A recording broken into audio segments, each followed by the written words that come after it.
What would a first day in Boston even mean without recalling day 2?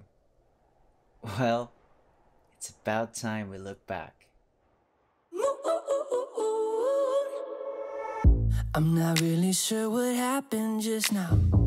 It's all a blur from when you walked in, walked out. I'm used to being on the ready, but you got me unsteady. Driving home, going in circles with questions. Something about you's got me pulled new directions. I'm not used to second guessing, but you got me unsteady. And now I can't stop thinking about you.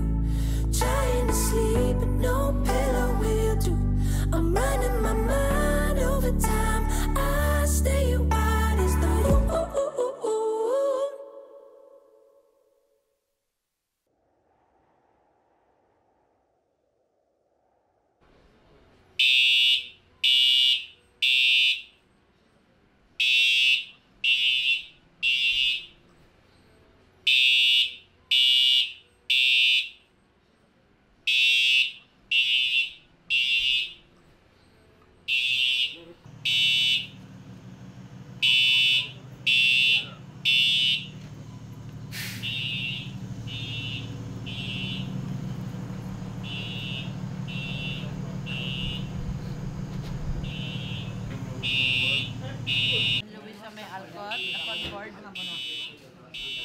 Andun, inano ko kayo ah.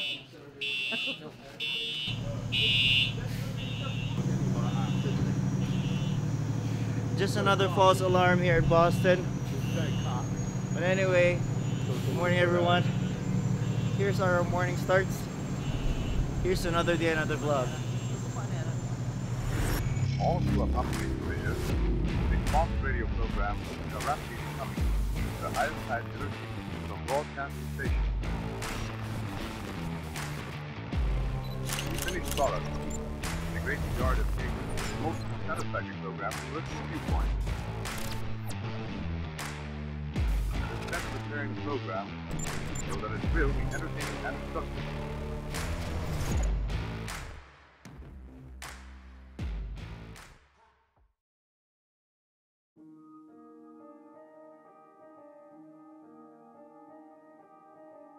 So here we are in downtown Boston, exploring the historic sections of the city through the Freedom Trail. There's so many ways for tourists to complete the experience. In our case, we decided to take the self-guided tour using the freedomtrail.org website for recommendations. Like this, for example, the website's map detailing each stops. Ideally, you could complete this for a day, but it could get challenging when you factor in available visit schedules and how fast you can ideally commit to completing each stop. Unfortunately, we couldn't complete the whole thing the day prior, so this vlog documents the final part of our experience.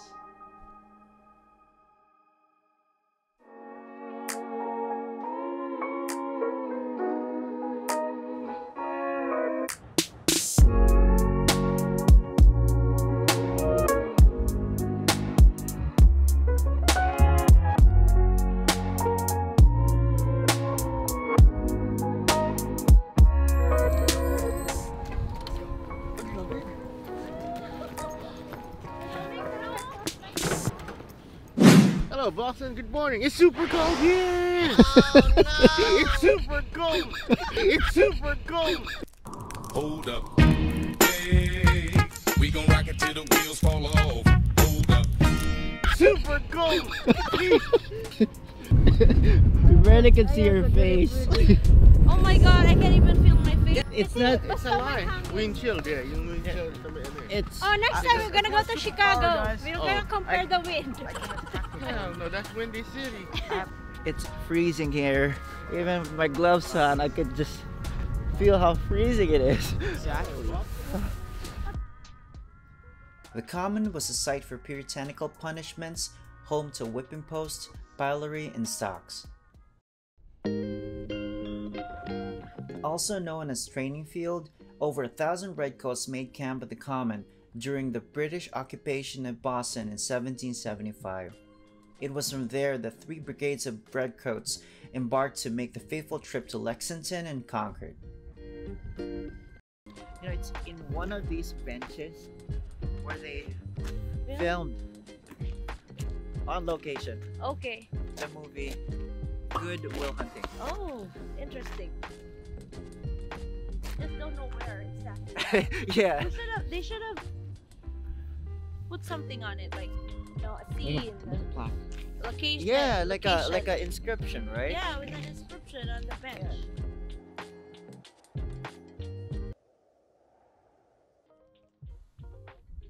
Established in 1634, Boston Common is America's oldest public park. Puritan colonists purchased the land rights to the Common's 44 acres from the first European settler of the area, Anglican minister William Blackstone.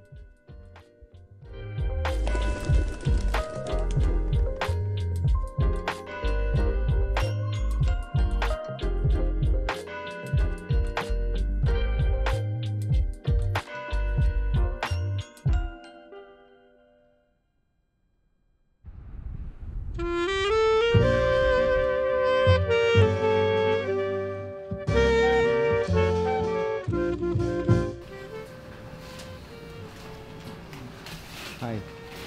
Hello. How's Boston treating you so far? It's trying to freeze me to death. My hands are frozen. Look, they're puffy. They're trying to defrost. How's Boston treating you so far? Been good, but it's cold. It's cold. Windy. What do you think, Nathan? It's great. I like the weather, and I like the cities, the buildings, Can you please explain to us why you like the Boston weather? because I like cold weather.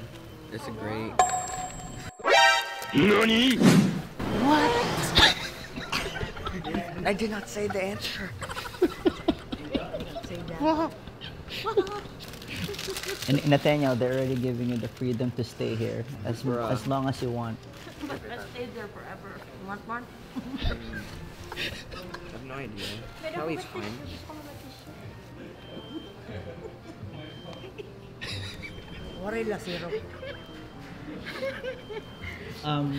Yan, thank you.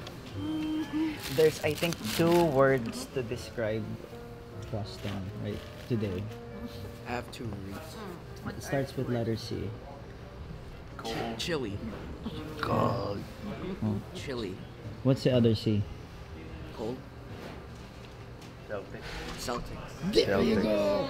Celtics. Yeah. We got our scarf. The Boston Celtics scarf. Scarf. Lakers. Lakers. L forever, L.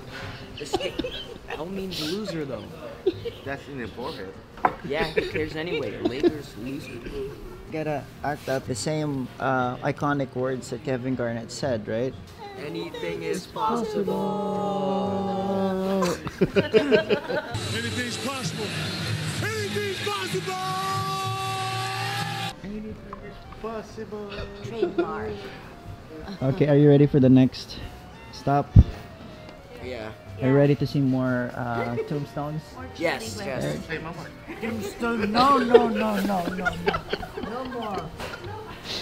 Ma, you want to see more tombstones?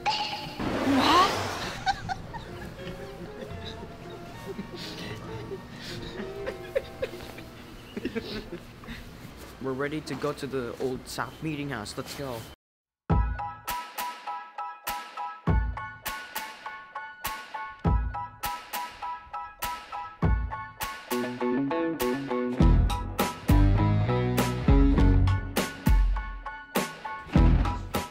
Adam, let's head into the old South Meeting House tour.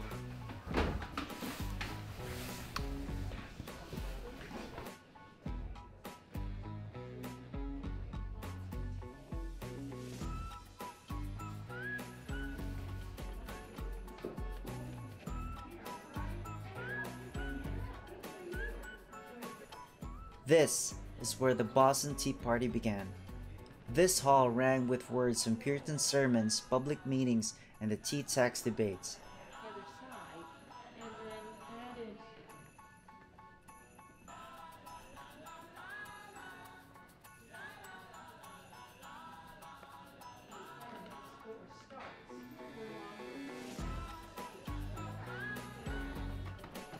Old South Meeting House was the largest building in colonial Boston and the stage for some of the most dramatic events leading up to the American Revolution.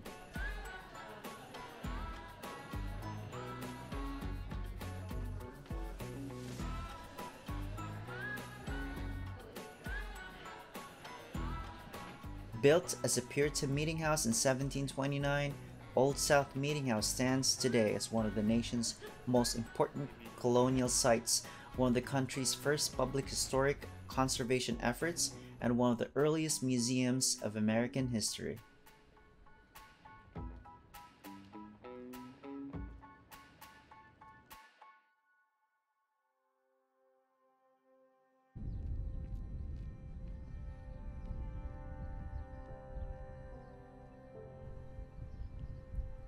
Established in 1660, some of America's most notable citizens rest here.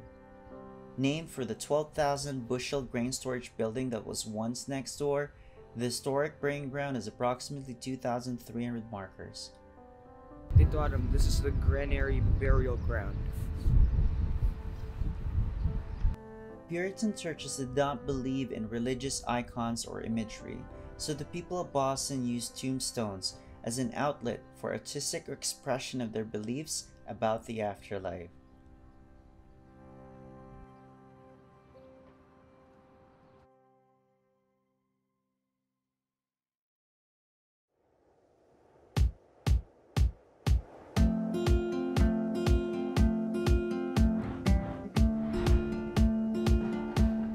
Often referred to as the home of free speech and the cradle of liberty, Fenwal Hall hosted America's first town meeting. The hall's vital role in revolutionary politics had not been part of its original plans, but it became home to an intricate collection of events that shaped the nation's history. Quincy Center and Fenwal Hall Marketplace are located adjacent to historic Fenwal Hall and offers popular shopping and dining destinations in restored 19th century buildings. Right behind me is the Quincy Market, and if we take a pan around, this is the Fenwal Hall. I'll go to bed and wake up broken hearted. Just one more turn and I'm back where I started. I've been swinging like a pendulum.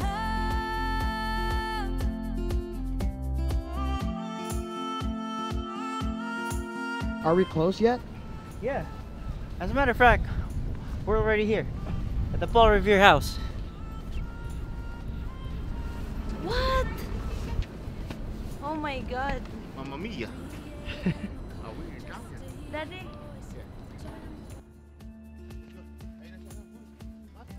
Should I hang it up? Can't decide, I'm going back and forth. No trip to Boston would be complete without visiting the home of the famous patriot, craftsman, businessman, and entrepreneur Paul Revere.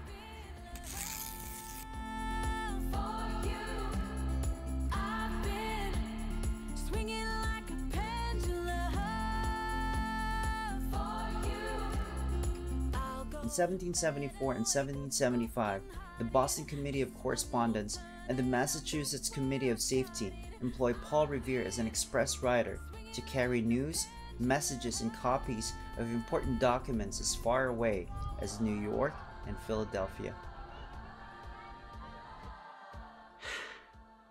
The 2 days we spent in Boston through the Freedom Trail was part of a travel itinerary we couldn't miss. Sadly, we couldn't complete the whole thing. But for us, what mattered was making the most out of our trip, despite how little time we had and how rough the weather was. I'm sure in the future we'll be seeing more what Boston has in store for us, because sufficing to say, 2 days is just never enough. I want to thank everyone for watching, and I look forward to seeing you on the next vlog. For now, let's continue to appreciate history, and together, let's continue to live the moment. Peace.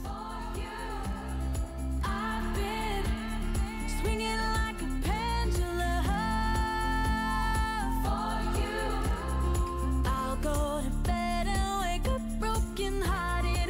Just one more time.